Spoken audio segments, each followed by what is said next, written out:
পরপর দুটো ঘটনা ঘটে গেল, একটা হত্যাকাণ্ড, একটা গুরুতর আহত অবস্থায়।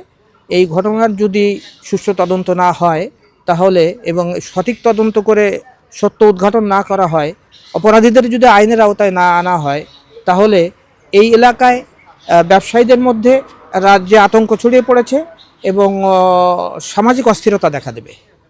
খুবই মর্মান্তিকভাবে যে ঘটনা ঘটছে মোল্লাহাটে, আদৌ আমার বয়স 60 বছর, আমি এ পর্যন্ত এরকম ঘটনা দেখিনি। এটা খুব দুঃখজনক ব্যাপার। যে ঘটনা ঘটছে এটা খুবই খারাপ জিনিস। আর হলো, যার সঙ্গে এটা হয়েছে সে এত ভালো ছেলে ছিল। আমি তার পাশেই দোকানদারি করি। তার সঙ্গে আমার 10 মিনিট আগে কথা হয়েছিল। 10 মিনিটের মধ্যে যেন একটা ঘটনা ঘটে গেল আমি নিজেই বুঝতে পারছিলাম না। আমি দোকানের মধ্যে, ও দোকানের বাইরে বসে দোকানদারি করে। 10 মিনিট পরে ও চলে মানে বাড়ি, আমার 10 মিনিট পরে ঘটনা ঘটছে আর কি।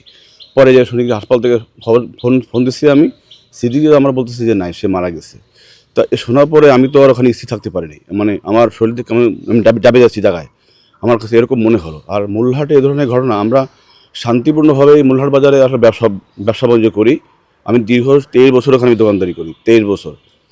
তো এরকম ঘটনা আমি আজ পর্যন্ত দেখিনি আমার চোখে। এবার নগদে পাচ্ছেন হেলিকপ্টার অফার, তাই কেনাকাটার পেমেন্ট নগদে করুন আর বুঝে নিন 2000 টাকারও বেশি ক্যাশব্যাক সহ হেলিকপ্টার রাইড। পেমেন্ট শুরু করুন আজই। হয়নি।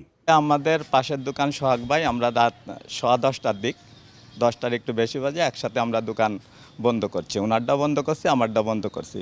উনি ওনার বাড়ির দিক গেছে আর আমি আমার বাড়ির দিক গেছি। তারপরে শুনলাম যে আমি রূপালী ব্যাংক পর্যন্ত গেছি, তখন শুনলাম যে ওনারে গুলি করছে। ভয়ে কথাই বলতে পারিনি কালকে। আজকে সারা রাত আমার ঘুম হয়নি ভয়তে। কালকে আমাদের ভাইটি সেই একইভাবে মোল্লাহাট বাজার থেকে তিনি দোকান বন্ধ করে যখন বাসার দিকে যাচ্ছিলেন, তখন তিনি গুলিবিদ্ধ হন। একটি নয়, তিনি 6টা গুলিবিদ্ধ হন এবং সেখানেই তিনি মারা যান। তা আজকে প্রত্যেকটা ব্যবসায়িক যদি এভাবে ঝুঁকিপূর্ণর ভিতরে থাকেন, কিছু কিছু জায়গায় শোনা যাচ্ছে প্রত্যেকটি যারা ভালো ব্যবসায়িক তারা মার্ডার হচ্ছেন, বিভিন্নভাবে গুলিবিদ্ধ হচ্ছেন, না হলে কোনো সন্ত্রাসীর হামলার শিকার হচ্ছেন। এভাবে যদি চলতে থাকে তাহলে আমাদের প্রশ্ন থেকেই যায়, তাহলে কি এই দেশে শান্তি ফিরে আসবে না? মোল্লারহাট থানা এলাকায় সোহাগ শেখ নামের এক ব্যক্তির হত্যাকাণ্ড ঘটেছে। এটা আমরা তদন্ত করছি, তদন্ত সাপেক্ষে বিস্তারিত জানা যাবে। ঘটনায় কি এখন মামলা টামলা হয়েছে? প্রক্রিয়াধীন আছে। এর আগে যে গুলির বিদ্ধ হয়েছিল এই